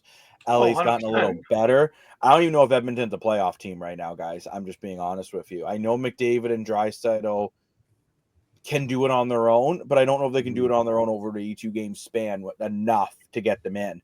And LA is looking very good, and LA is going to be able to be seen like the other teams worldwide a lot easier. So DAZN Network is now became the exclusive home for international hockey for NHL TV outside of US and Canada, expanding this to nearly 200 countries and over 120 million users. The NHL wants to expand. Funny enough, this is the type of deal when we talk about CFL expansion. These are the type of deals the CFL needs to find a way to get more worldwide. Oh yeah, like I think this is a great move for the NHL. It's a way to grow the game itself because the NHL is becoming more popular, not just in North America. And I like the fact that they're seeing that and they found an exclusive home for it. The only concern I have is I've actually used this DAZN before, and there's been a lot of complaints that it's pretty much an unusable platform, and at times it is. I'm not surprised that they didn't go for a sort of an international market, but I'm wondering why they chose DAZN over like an Amazon Prime where they would have partnership in, or maybe like a. Well, that's a good point. Yeah. I bet you anything DAZN was willing to give them more money, and maybe the money DAZN will be getting will be the money they need to fix their issue. So I hope it works out. It's only, from what I'm reading, it's only a 1-year deal. So if it doesn't work, The bomb. then they can just be like, okay, bye, Felicia. And then it's Yeah. all good. So I still like the move because it's getting the NHL to outside of North America. And what are you going to say, Lane, about the Lafreniere contract? Oh, I just think for example, about these contracts, we're gonna start seeing these numbers that kind of feel like we're not gonna be used to them. Like I even have to kind of lower my expectations. We're seeing these numbers come in, right? And we're going 6 million for this guy. Oh my! But we forget that the cap didn't go up from 2019 to now, right? So these numbers that we're seeing and we're thinking, whoa, this guy's getting 6 million and this guy's getting 5.5 million. Whoa. Yeah, we're also forgetting the cap is jumping up significant numbers, and even next year it's going up even more. So this 4 million now really becomes a $2 million kind of contract next year. So even though these numbers sometimes look bigger than what we think they should be, we're gonna have to start getting used to numbers being a lot higher because the percentage of the cap and the amount of cap space teams have is going to continue to go up. We just had a 4-year pause, so we were so used to seeing, players only make 10 million instead of now making maybe 15, 16, which is really not that much different now that the cap is going up an extra 10, $15 million. Right. And you think about, we had a really great conversation on our last live show on Sunday evenings. You want to go back, take a look at it on our social medias and different places. But we were talking about how different franchises are raising the prices of tickets and how it's affecting ticket sales. I wonder if the salary cap going up, will they up the price of tickets in order to upset the difference of the cap and help pay for it, and how is that's going to affect it? Well, you get like a Fairline Center that's getting $5-6 million, how is that going to affect your ticket prices, right? Everybody, you're going to have $200 of cheap seats now in Maple Leaf Land? It could be crazy. Yeah, it could be. I mean, we've been talking about the way ticket prices have been going up the way they have, and it is very unfortunate. Mm. But yeah, I mean, I honestly think the Lafreniere contract is I think it's a steal. very, very fair. I think it's a great contract for what the market is now. I think it's, considering you're looking at like a guy like Brock Besser who put up comparable numbers to him last year at 7.5. Well, he was 50 points. 42 to 50 is comparable to me, Dan. I guess so. I can have 2 Lafrenieres for the price basically of 1 Besser. Right? So it's a really good contract. Besser is well over 7, but he did get like a 44-goal season the year before. I don't care. Leave it. Lafreniere, I think, has more potential to be a 60, 70-point guy consistently. I think he's got that potential. I do. I think this is a contract we're going to look at in year 3 and be like, wow, this was a steal. I can see Lafreniere being a good Fairline 50-point guy, but I don't know. I think Besser is very underweight. I think him at 7 million. I'm just comparing it money-wise. Like, Lafreniere and Besser are 2 very different players. But what I'm getting at, when you're looking like at Dakota Joshua at 3.5 or Lafreniere at 4.1, who play very similar.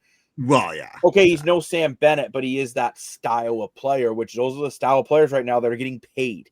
And you got him at a good deal. Right? Just like quickly the Toronto Maple Leafs did with Nick Robertson around that 1.8. 1.825. So like that's another one. That's a good team-friendly contract. It's a 1-year deal. It's a movable contract if it doesn't work out this year. Yeah. Because I do feel this is his make or break it contract in Toronto. He's either going to really fit in or he'll be gone by Christmas. I agree, because I've been poking fun at Nick Robinson since the Iowans started here. And Nick Robinson did not have a good year last year. There's no denying that. Yeah, he technically had more goals, but he only had 7 assists. I mean, come on. And then you play him in the playoffs. Yeah, he got a couple points, and that's cute. But then there was some real defensive laps in the playoffs that cost him goals and stuff too, right? So I look at it, I think it's a good gamble because it's 1 year, and I'm very happy if they got him at 1.8. I think 1.8 is a very nice number because last year he got the league minimum, and I think he deserves more than a league minimum. But for Leaf, with salary cap issues, they can't afford to pay guys like Nick Robinson big money, right? And I would predict Nick Robinson on the open market to get about $2.5 million because he is a fast skater. And I think on the white team, he has a very good shot. I think on the white team, he can easily be a 20 goal scorer, maybe 20 goal, 40-point guy kind of thing. And that could be very valuable to different teams that are kind of low on offense and need more even out offense, which Toronto doesn't need. But I think it's a great gamble for Nick Robinson too, because without Mitch Marner, there is we've been saying it the whole offseason, there is an empty spot in the top 6 forward group. And with Nick Robinson's shot, I would love to see him have some more ice time with a playmaker like Max Domi, for example. We did see Robinson, McMahon, and Domi play well together last year as a line. Robinson get a few goals. So if you getting felt Mitch Marner in lineup, you're going to give Domi and Robinson more ice time. Domi is a playmaker and Robinson with a good shot. I think it's huge potential Robinson have a career year finally as a Maple Leaf. And if he doesn't hit 20 goals this year, I'm going to be disappointed. And they're going to move on from him at this point. And it's great for being a 1-year deal because if he has a great 20-plus goal year, his salary cap's going to go up, he'll get paid next year. So I think it's good to for both me, sides. Nick Robertson, my expectations is about 35 points, around like 15 Yeah, I to can 20 see goals, around 12 to 17 assists. I want a decent year from him. And I think at that contract, it's movable as well if it's not working out. I think we'll know by around Christmas time if he's working out in Toronto. But unfortunately, we have to get back into the controversy train a little bit here. And I'm sure anyone who doesn't live under a rock, talking to you, Patrick Starr from SpongeBob, we know about the allegations with the players from Canada needs an estimate. and 2018, right? There's a lot of those players were acquitted. Again, we're not going to get into the names and the details, but I do want to talk a little bit about another case that has been reopened involving the Mississauga Steelheads. So this was back in 2014. The Peel Police have confirmed they are reinvestigating the alleged incident involving 8 former OHL players with the Mississauga Steelheads in November of 2014. Now, Michael McLeod was on this roster. There's been not confirmed or denied that he is part of this allegation. But when I'm seeing a lot of people going on that these players need to be, being brought back into the league, I think this is why the NHL is a little hesitant at the moment. So we do just have to wait and see. This again, not saying Michael McLeod was a part of the scandal. We don't know yet, but the Peel Police did reopen this investigation. Michael McLeod was on the team at the time as a 16-year-old. So again, we are seeing a little bit of it's just around the league, and it's unfortunately it's just in sports too often. Like it is such a shame that these situations are happening, not just in sports but in general.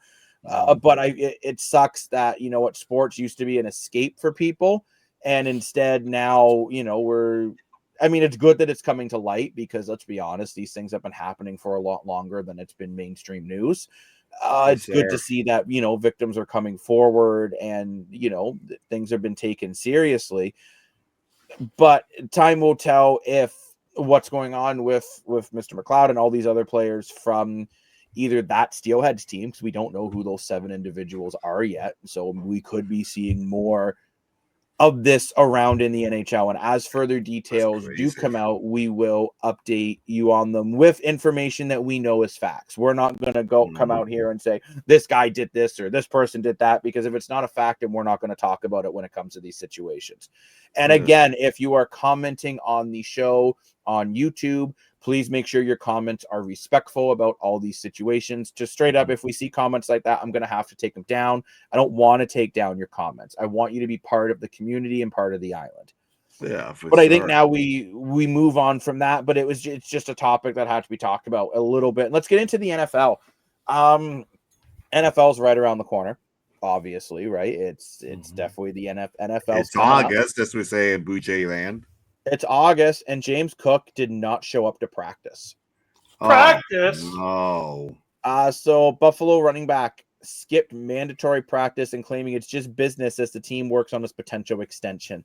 Yeah, I don't like this. I hate saying this. I could see James Cook traded before the start of the year. Yeah, Well, I really like Cook. You either got to get it. I don't make the mistake the Jays did. 'Cause it really hurts your start of the year. With and too, if he's not coming to practice, he's not. Look at Swayman. Prime example. Swayman too. I think it'll be a huge loss for Buffalo. Personally, I think just pay the guy because I think he's a top 10 running back in the NFL, in my opinion, and very talented guy. Really fits in the offensive scheme well, and it's just time to kind of pay him. I get that it's not like they have this star-studded receiving core. This team needs a running game to be How much successful. does he want? I don't remember off the top of my head, but when I saw it, it was reasonable. Yeah, because running backs in the NFL get paid serious money, and I agree with you. I think he's in the top 10 at least. So Chazzy, you're also a big Bills fan, though, right? So, do you want to see this done, or do you want them to move on from Cook? Yeah, if I'm not mistaken, it's his rookie contract is another. He's just trying to get an extension. I think you got to pay him. It's like the Vladdy situation. He wants $15 million. And that's more than reasonable. Which is more than reasonable with what he can do and play with Allen. I don't know why you wouldn't want that combination in the backfield. Because I was going to guess he was going to want about $20 million, right? So with his ability, give him $20 million. And I would get 20 in the open market.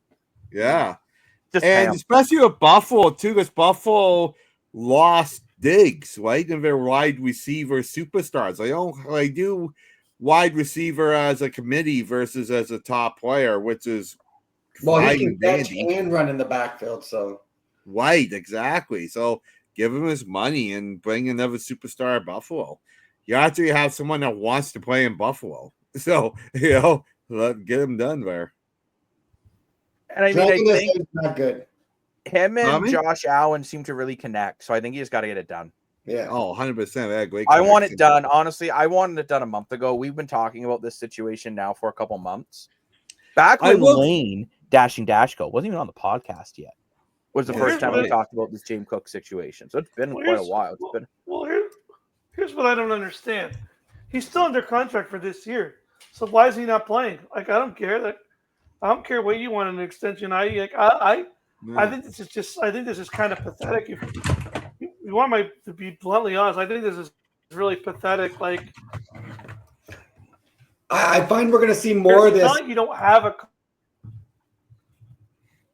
Well, it seems like it's more on their end of their rookie contract. You need a contract. Uh-oh. Lane, you froze a little bit, but that's you're frozen up like the way Dak Prescott freezes in a playoff game. But you're back now, Lane. Don't you worry. Don't worry, a little beautiful hair on your head. But sorry about that, guys. You're all good, man. But I your feel fault, bud. This is one you just want to get done. And Lane, you talk about this, but this is something that's common in football. When players are doing contract negotiations, they don't show up to training camp. I don't agree with it. I don't get it. But it's common in the NFL. Well, the NFL is full of prima donna. But he has a contract. I understand that, but I was just going to say this isn't uncommon. You gotta give Vladdy a lot of credit because Vladdy was in the exact same situation. And mind you, his spring training was in Florida versus Buffalo, so maybe that's where he wanted to go. But he went down to spring training and he played all the games that they trusted him to play. And he had all the practices and he did all his fitness stuff. And I think that's one reason why he got the contract that he got, because he proved that even if money wasn't on the table, he was still doing what the best thing was for the team at the time. And I think that's what Cook should have done in this situation. Again, though, it's kind of one of those things in football. This happens more often in football, but go ahead, Chazzy. It's crazy. No, it's happening more in football because it's not guaranteed money. So I'm actually on the player side. If we look at Micah Parsons, same situation. They're at either the 4 or 5 year mark of their rookie contract. So if you look at Micah Parsons, I think he's making 24 million. He's looking for 40 to go on because it's not guaranteed money. Like you sign an NHL contract, 63 million. That player's getting 63 million. This the NFL players, you sign a $63 million deal, but maybe 30, 35 of it is guaranteed, and you still got to work for that. So where we're seeing now and where the trend is on these rookie contracts, these guys want some guaranteed money moving out because it's any given Sunday. You don't know, your stock could go down at any time. And now these guys are at their high peak of their sort of mid-20s. And sort of this is their next sort of big contract to. So that puts into perspective a bit. It does. Well, Sarah, I didn't know that. I think especially for a running back, and we're seeing it. I don't mean always bring it back to CFL. I just know that league better. But you look at Kadeem Carey. He went from being Toronto's MOP to not being able to crack a starting roster because he's in his early 30s. Running backs, once they get to their early 30s, teams don't want them because they're, it's such a like what Derrick Henry is doing at his age is an anomaly as a running back. It doesn't happen. And that's why as a running back, especially, you want to get paid when you're young because all of a sudden you're around my age and you're legitimately old at my age when you're a running back. It's not like a quarterback that will play into their late 30s. Well, look Trevor at Harris, Williams. Trevor Harris at 39 is saying he doesn't want to retire at the end of this year. He's going to be playing at 40. Oh, look at Wilkie Williams. He was quite older when he left the NFL, went to Toronto CFL, had a great CFL career, then went back to the NFL after retirement, and he was quite up there in his age, and he was great. But it was a bit different because sports weren't using analytics as much as they are now. They'll look at the analytics of what's the chance of this guy staying healthy. And as a running back, it's one of those positions where it becomes less and less likely you're going to stay healthy as you get older. So I'm also on Chazzy's side and the player's side that the Bills should just pay him. He's worth the money. He's not. I agree. Bills should pay him. Ridiculous contract, and Cook needs to get his guaranteed money. How else is he going to cook without money to cook? Come on, guys. No, I totally am with Cook's side that he deserves the $15 million. I just think that he should still practice with his team because I don't. Because if you don't take a stand, you're not getting that guaranteed money. As Chazzy said, it's not like the NHL where you sign that deal and besides of your performance bonuses, it's guaranteed money. Like Austin Matthews, if he permanently breaks his, pinky finger and can never hold a hockey stick again, he is still guaranteed that money. These NFL players are not. So they want guaranteed income. And I don't blame them at this point. It's not like James Cook is. Like James Cook's rookie contract isn't anything crazy, is it, Chazzy? He's making 3.1 guaranteed with bonuses up to 5.8. So he's asking for around 15. Barkley makes just over 20. McCaffrey makes 19. So at 15, I think that's reasonable because obviously he's not as good as Saquon Barkley or Christian McCaffrey or Derrick Henry, but he's in that next tier, and that next tier is that 12 to 15 million range. So it's not like he's saying, pay me the same as Derrick Henry or Christian McCaffrey or Saquon Barkley. Then I'd be like, bro, you're out to lunch. Cook, you're cooked. But he's a 2-time Pro Bowler, so. He is. And to be honest, I don't think the Bills are as good of a team as they are without James Cook. I agree with that 100%. But I don't know if you guys saw the 2,600 yards, leads his draft class. Wow, interesting. On the ground. So, and he's only asking for 15, Did you guys see the weird situation with Deebo Samuel? No, I didn't. So in an interview during training camp, apparently he had a finger injury, but they weren't going to disclose it. The reporter disclosed it live on the air. Oh, no. Whoa. So now the whole league knows a receiver, it sounds dumb, has got a finger injury. That means teams are going to be are looking at that when he's trying to bring in catches. That's a huge slip up from the reporter. I just thought that was really interesting, and I wanted to bring that in here because I thought Deebo's injury prone. I know he is, But Chazzy, I'm telling you as someone who works in media, if you've been given information that you are told to not disclose and you disclose it, I'm not sure who the reporter is, and no, don't look it up to find out who it is and blast them on social media. Let's not be those kind of people. But that reporter now, or even that network, is going to have a very hard time getting in for interviews later down the road. And they're not going to get that information that they need to do their articles properly. Oh, he didn't say it on camera. He was told about the injury through someone else. Oh, so but he Debo wasn't being supposed interviewed. to disclose it live on the air, which he did. He disclosed it live, so they couldn't even edit it out. Oh, and okay. for example, if we say something stupid during our pre-records, I can cut it out. Where when we're live, and that is what it is. So I thought that was an interesting, and I know Debo's injury prone, but that is one, to be honest, when people say, oh, I wish teams were more available for interviews during training camp, this is why they're not. So, Jacob, you're a great person to ask this question because you're a media professional and all that. Is this reporter getting fired? Is this network losing a contract? What's going on here? Let's look into it. It really depends on your station manager, and we don't have all the details yet. But there's a chance, maybe fired, maybe demoted, maybe just you're not allowed to work the beat for NFL anymore. Because now NFL teams aren't going to want to talk to this individual. Again, we're not going to say names. Yeah. But interesting story. It is. And also, just as a quick little heads up, 7-Up, Broncos did extend Zach Allen to a 4-year deal, $102 million, guaranteed $69.5 million. I mean, he's one of their better defensive linemen, so this is a good move for the Broncos to bring this in. That's a lot of money. But the Broncos they have their quarterback now, so let's sustain the other areas. Performs. Pardon? Yeah. I said it's a lot of money if he performs. Right. I actually don't mind the signing. It's bringing in a guy that. No, I'm not criticizing. I'm just. You're confident. It's unreal how much NFL players get paid. It's awesome to see. But then I kind of want to come back to the Micah Parsons situation. And this is a very odd one. So the Cowboys owner basically is saying don't lose sleep over the Parsons requested trade.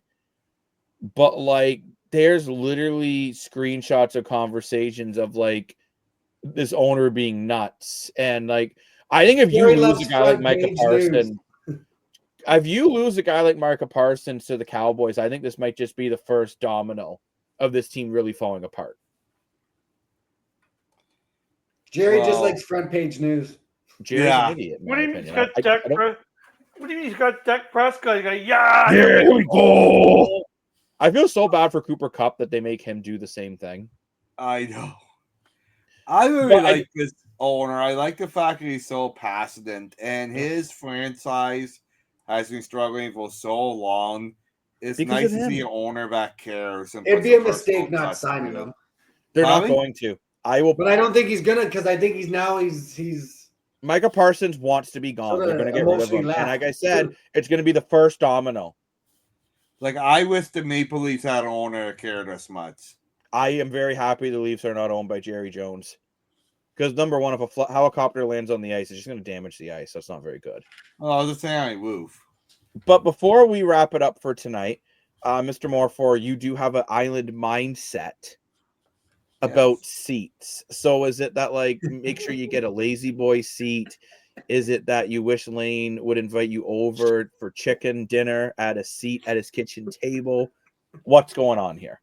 I like putting random words in the script so that no one has any idea what I'm going to say.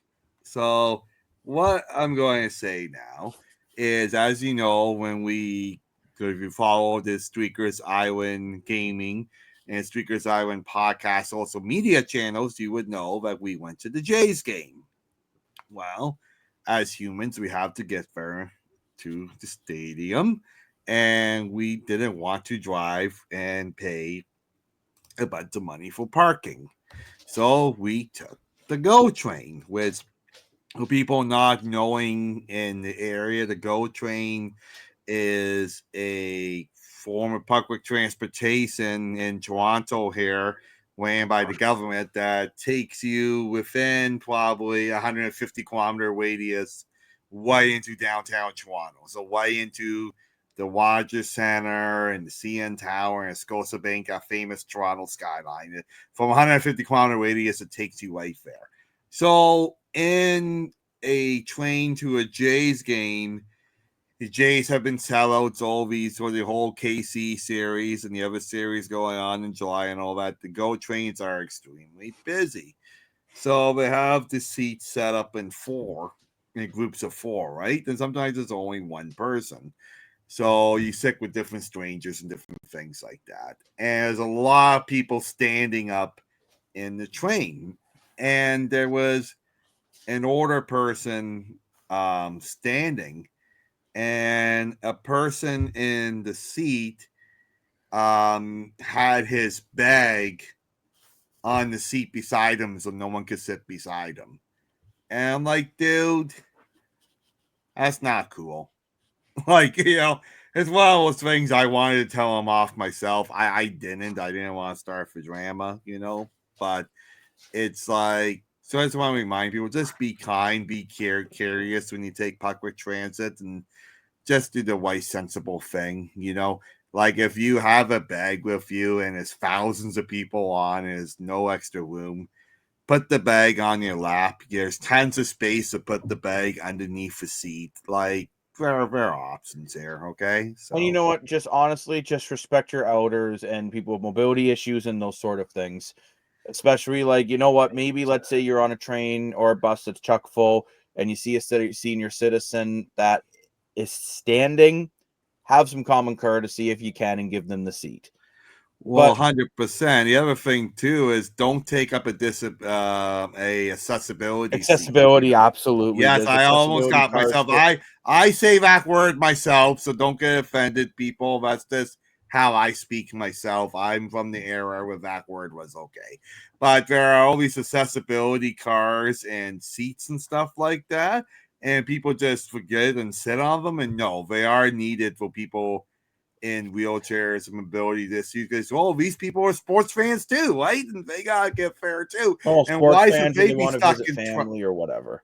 And why should they be stuck in traffic? Or why should they pay all this extra money for accessibility vehicles and stuff like that? Right? They want to take the train just like everyone else. So don't take up an accessibility seat if you don't need it, and don't hog the seats with your bags and your feet.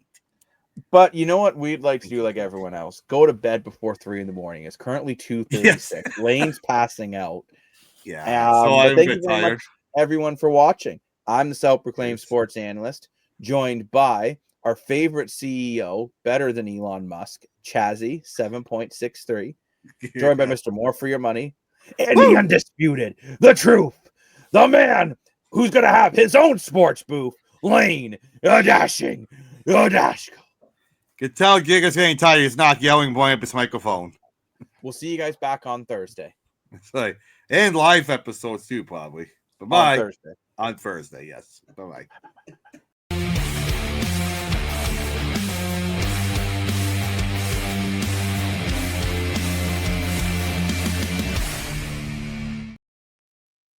Live.